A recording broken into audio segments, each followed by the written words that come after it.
دوسرا کرنتھیوں اس کا 9واں باب۔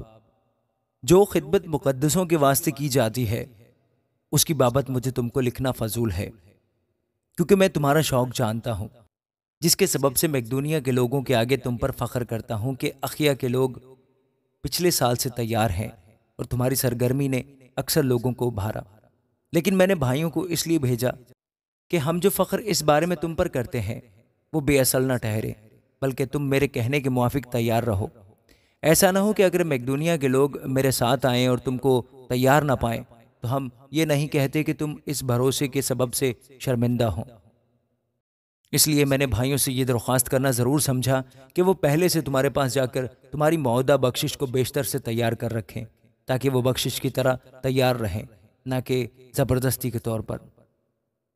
لیکن بات یہ ہے کہ جو تھوڑا بوتا ہے وہ تھوڑا کاٹے گا، اور جو بہت بوتا ہے وہ بہت کاٹے گا۔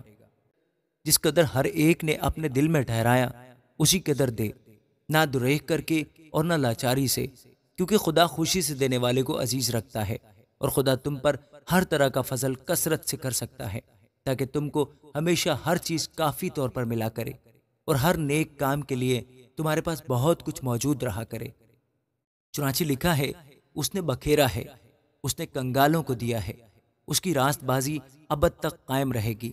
بس جو بونے والے کے لیے بیج اور کھانے کے لیے روٹی بہم پہنچاتا ہے، وہی تمہارے لیے بیج بہم پہنچائے گا اور اس میں ترقی دے گا، اور تمہاری راست بازی کے پھلوں کو بڑھائے گا، اور تم ہر چیز کو افراد سے پا کر سب طرح کی سخاوت کرو گے، جو ہمارے وسیلہ سے خدا کی شکر گزاری کا باعث ہوتی ہے، کیونکہ اس خدمت کے انجام دینے سے نہ صرف مقدسوں کی احتیاجیں رفع ہوتی ہیں، بلکہ بہت لوگوں کی طرف سے خدا کی بڑی شکر گزاری ہوتی ہے، اس لیے کہ جو نیت اس خدمت سے ثابت ہوئی اس کے سبب سے وہ خدا کی تمجید کرتے ہیں کہ تم مسیح کی خوشخبری کا اقرار کر کے اس پر تابع داری سے عمل کرتے ہو، اور ان کی اور سب لوگوں کی مدد کرنے میں سخاوت کرتے ہو، اور وہ تمہارے لیے دعا کرتے ہیں اور تمہارے مشتاق ہیں، اس لیے کہ تم پر خدا کا بڑا ہی فضل ہے۔ شکر خدا کا اس کی اس بخشش پر جو بیان سے باہر ہے۔ آمین۔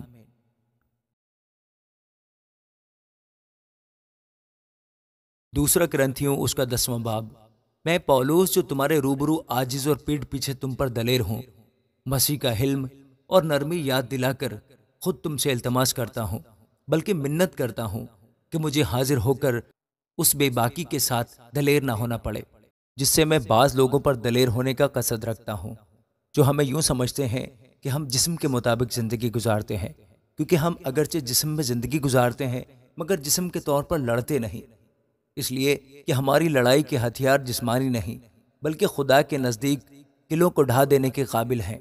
چنانچہ ہم تصورات اور ہر ایک اونچی چیز کو جو خدا کی پہچان کے برخلاف سر اٹھائے ہوئے ہے ڈھا دیتے ہیں، اور ہر ایک خیال کو قید کر کے مسیح کا فرما بردار بنا دیتے ہیں، اور ہم تیار ہیں کہ جب تمہاری فرما برداری پوری ہو تو ہر طرح کی نافرمانی کا بدلہ لیں۔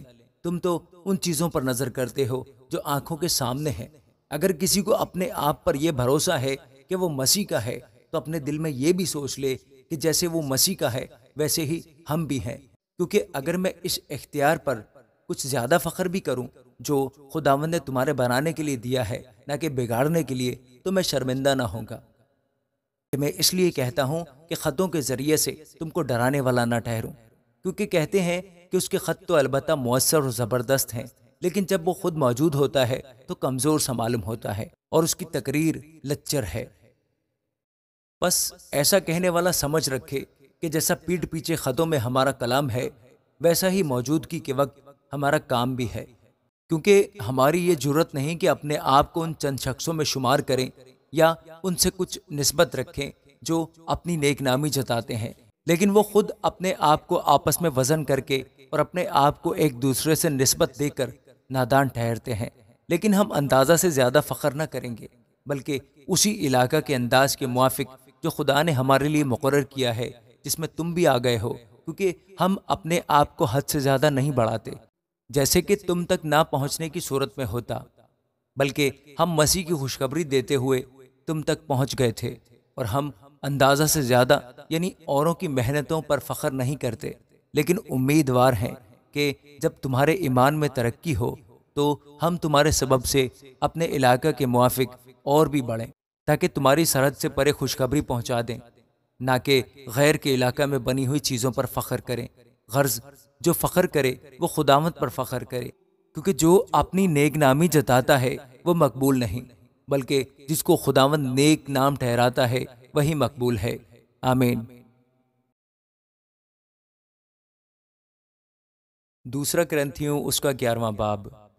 کاش کہ تم میری تھوڑی سی بے وقوفی برداشت کر سکتے۔ ہاں، تم میری برداشت کرتے تو ہو۔ مجھے تمہاری بابت خدا کی طرف سے غیرت ہے، کیونکہ میں نے ایک ہی شوہر کے ساتھ تمہاری نسبت کی ہے، تاکہ تم کو پاک دامن کوانی کی مانند مسیح کے پاس حاضر کروں۔ لیکن میں ڈرتا ہوں کہیں ایسا نہ ہو کہ جس طرح سانپ نے اپنی مکاری سے ہوا کو بہکایا، اسی طرح تمہارے خیالات بھی اس خلوص اور پاک دامنی سے ہٹ جائیں جو مسیح کے ساتھ ہونی چاہیے۔ کیونکہ جو آتا ہے اگر وہ کسی دوسرے یسوع کی منادی کرتا ہے جس کی ہم نے منادی نہیں کی، یا کوئی اور روح تم کو ملتی ہے جو نہ ملی تھی، یا دوسری خوشخبری ملی جس کو تم نے قبول نہ کیا تھا، تو تمہارا برداشت کرنا بجا ہے۔ میں تو اپنے آپ کو ان افضل رسولوں سے کچھ کم نہیں سمجھتا، اور اگر تقریر میں بے شعور ہوں تو علم کے اعتبار سے تو نہیں، بلکہ ہم نے اس کو ہر بات میں تمام آدمیوں پر تمہاری خاطر ظاہر کر دیا۔ کیا یہ مجھ سے خطا ہوئی کہ میں نے تمہیں خدا کی خوشخبری مفت پہنچا کر اپنے آپ کو پست کیا تاکہ تم بلند ہو جاؤ؟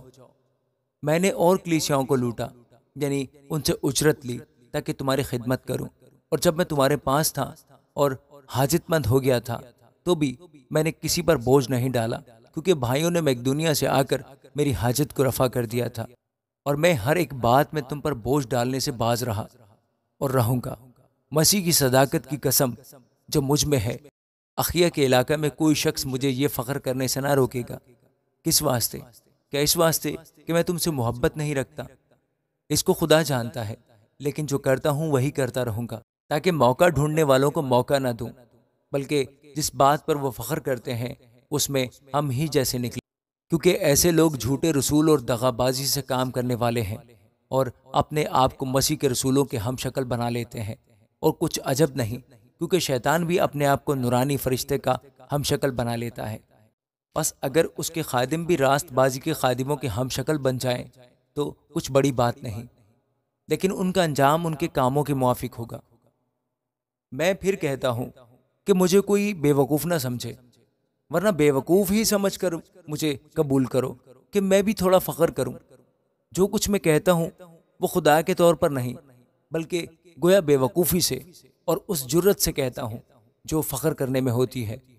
جہاں اور بہتیرے جسمانی طور پر فخر کرتے ہیں، میں بھی کروں گا، کیونکہ تم تو عقل مند ہو کر خوشی سے بے وقوفوں کی برداشت کرتے ہو۔ جب کوئی تمہیں غلام بناتا ہے یا کھا جاتا ہے یا پھنسا لیتا ہے یا اپنے آپ کو بڑا بناتا ہے یا تمہارے منہ پر تماچا مارتا ہے تو تم برداشت کر لیتے ہو۔ میرا یہ کہنا ذلت کے طور پر صحیح کہ ہم کمزور تھے، مگر جس کسی بات میں کوئی دلیر ہے، اگرچہ یہ کہنا بے وقوفی ہے، میں بھی دلیر ہوں۔ کیا وہی عبرانی ہیں؟ میں بھی ہوں۔ کیا وہی اسرائیلی ہیں؟ میں بھی ہوں۔ کیا وہی ابراہیم کی نسل سے ہیں؟ میں بھی ہوں۔ کیا وہی مسیح کے خادم ہیں؟ میرا یہ کہنا دیوانگی ہے۔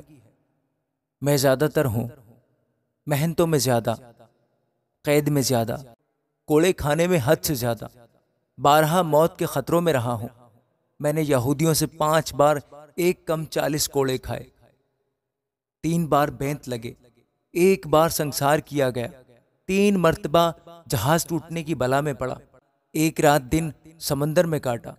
میں 12 سفر میں، دریاؤں کے خطروں میں، ڈاکوؤں کے خطروں میں، اپنی قوم سے خطروں میں، غیر قوموں سے خطروں میں، شہر کے خطروں میں، بیابان کے خطروں میں، سمندر کے خطروں میں، جھوٹے بھائیوں کے خطروں میں، محنت اور مشقت میں، 12 بیداری کی حالت میں، بھوک اور پیاس کی مصیبت میں، 12 فاقہ کشی میں، سردی اور ننگے پن کی حالت میں رہا ہوں۔ اور باتوں کے علاوہ جن کا میں ذکر نہیں کرتا، سب کلیسیاؤں کی فکر مجھے ہر روز عادت آتی ہے۔ کس کی کمزوری سے میں کمزور نہیں ہوتا؟ کس کے ٹھوکر کھانے سے میرا دل نہیں دکھتا؟ اگر فخر ہی کرنا ضرور ہے تو ان باتوں پر فخر کروں گا جو میری کمزوری سے متعلق ہیں۔ خداوند یسوع کا خدا اور باپ، جس کی ابد تک حمد ہو، جانتا ہے کہ میں جھوٹ نہیں کہتا۔ دمشق میں اس حاکم نے جو بادشاہ اریتاس کی طرف سے تھا، میرے پکڑنے کے لیے دمشقیوں کے شہر پر پہرا بٹھا رکھا تھا۔ پھر میں ٹوکرے میں کھڑکی کی راہ دیوار پر سے لٹکایا گیا اور میں اس کے ہاتھ سے بچ گیا۔ آمین۔